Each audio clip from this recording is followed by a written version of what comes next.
મને મહારાજ બનાવી દીધો.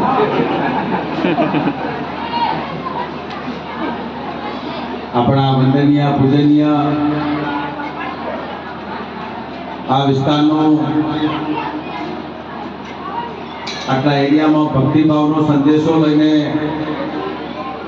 તમારી સૌની વચ્ચે આ મહિમાનો આજે ગુરુ પૂર્ણિમાના દિવસનો મહિમા ગવાય અને જવનરામ મહારાજના હાજરીમાં ગવાય એવા પૂજનીય વંદનીય જવનરામ બાપુ, સૌ સાધુ સંતો, આચાર્ય, આજુબાજુથી પધારેલા ભક્તો, મારી માતાઓ અને બહેનો, આજે બધાને સૌને ગુરુ પૂર્ણિમાની ખૂબ ખૂબ શુભેચ્છાઓ પાઠવું છું. આજનો મહિમા કઈક વિશેષ મહિમા છે. આ સદીઓથી ચાલતી આવતી પરંપરા આપણા જીવનમાં કઈક નવી ઉર્જા, નવી તાકાત, નવી શક્તિઓ સાથેની આ ભક્તિ અને આપણને ઘણું બધું શીખવી જાય છે. આમાંથી શીખવાનું આ જ છે જે ગુરુ મહિમા છે એ આપણને શું શીખવે છે. સૌથી પહેલા તો આપણને ગુરુ, આપણા ગુરુ આપણને નમન કરતો શીખવે ને નમતો શીખવે. આપણે સૌએ નમવું જોઈએ.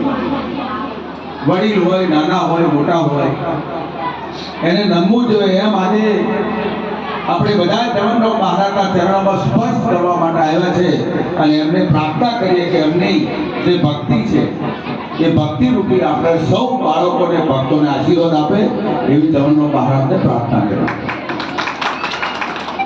નમવું તે સૌને ગમે. તમારા જીવનમાં પણ એક સંદેશો ઉતારવા જેવો છે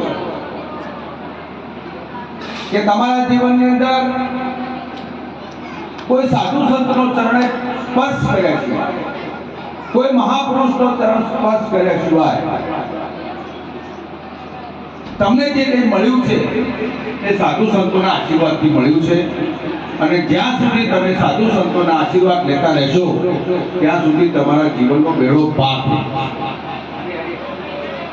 તમારા જીવનમાં આ એક શીખવાનો લાવો છે. એટલે તમે આજનો મહિમા જવનરામ બાપુ જેમ આટલા વિસ્તારમાં જેમ પૂજાઈ ગયા એમ આવવાવાળા સમયમાં તમે પણ એ ભક્તિના માર્ગે, મારા સહિત પણ એ ભક્તિના માર્ગે જાય અને પ્રજા વચ્ચે જઈ અને સંદેશો મોકલે કે આ ભક્તિમાં નમન સિવાય કશું છે નહીં. આપણા દીકરાએ પહેલા આપણા મા બાપના ચરણ સ્પર્શ કરવા, આપણા દીકરાએ સૌથી પહેલા આપણા કુટુંબના વડીલના સ્પર્શ ચરણ કરવા જોઈએ. અને એક ચરણ સ્પર્શ કર્યા પછી જો એનો દિવસ છે ઉઠે, એનો સમય જે જાય એને અલોકું હોય છે, એનો આ ભક્તિનો મહિમા છે. ભક્તિ કઈ હેરી નથી હોતી. આખું જીવન સમર્પિત થઈ જાય ત્યારે તમે ભક્તિ કરતા હો. જીવનમાં અનેક પ્રકારની મુશ્કેલીઓ ભગતને આવતી હોય અને એ મુશ્કેલીઓનો જે સામનો કરીને આગળ ચાલે, જેમ પૂજ્ય સદારામ બાપાના જીવનમાં અનેક પ્રકારની મુશ્કેલીઓ આવી પણ આજે એ ભક્તિના માર્ગે ચાલ્યા. આજે સદારામ બાપાના નામથી જગત પૂજે છે.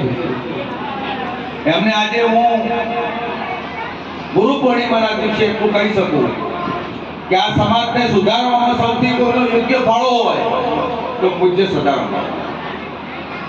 સદારામ બાપા એ મારે જ તમને શીખ્યો. હજારો લોકો, લાખો લોકો વ્યસન મુક્ત થયા, હજારો લાખો લોકો આહાર વિહારથી વંચિત થયા અને હજારે લાખો લોકો આજે જ્યાં જુઓ, પાટણ જુઓ, સિદ્ધપુર જુઓ, મહેસાણા જુઓ, બનાસકાંઠા જુઓ, કોઈ પણ સેન્ટર, અમદાવાદ જુઓ, ત્યાં પણ સદારામ બાપાના હજારો બોર્ડ. એમ એ પણ અમને પણ સદારામ બાપાના આશીર્વાદ મળ્યા છે. એવી જ રીતે જવનરામ બાપુના તમારા બધાના ઉપર જેમ સદારામ બાપાના આશીર્વાદ જવનરામ બાપુ ઉપર મળશે અને જવનરામ બાપુના રૂપે તમને આશીર્વાદ આ મળે. અને આજે ગુરુ પૂર્ણિમાના પ્રમાણ પ્રમાણે હું બધા તો શું કહી શકું પણ એટલું ચોક્કસ કહી શકું કે સદારામ બાપાએ જે મેં ભક્તિ કરી છે એ ભક્તિના ભાગ રૂપે અહીંયા જે કોઈ હરિસંતો ભક્તો આવ્યા છે એમનું સૌનું કલ્યાણ થાય, સુખી જીવન જાય, નિરોગી જીવન જાય અને એમનું પરમ કૃપાળુ પરમાત્મા અને સદારામ બાપા ખૂબ સુખી રાખે એવો આશીર્વાદ આપો. આજના તબક્કે મને મારું સન્માન કર્યું. અમે બંને જણા આજ નક્કી કર્યું હતું કે જવનરામ મહારાજના તો ભજન છે, અમે બંને જણા તો હું મારો દીકરો અને અમે ત્રણે આજે તમારા જવનરામ બાપુના આશીર્વાદ રૂપી આશીર્વાદ લેવા માટે આવ્યા છીએ. આપ પણ આગળ ભક્તિમાં વધો એવી મારી શુભકામનાઓ છો. મને મારું સન્માન કર્યું, તિલક કર્યું એમ એ બદલ જવનરામ મહારાજના ચરણોમાં વંદન કરું છું, નમન કરું છું. જય ગુરુ.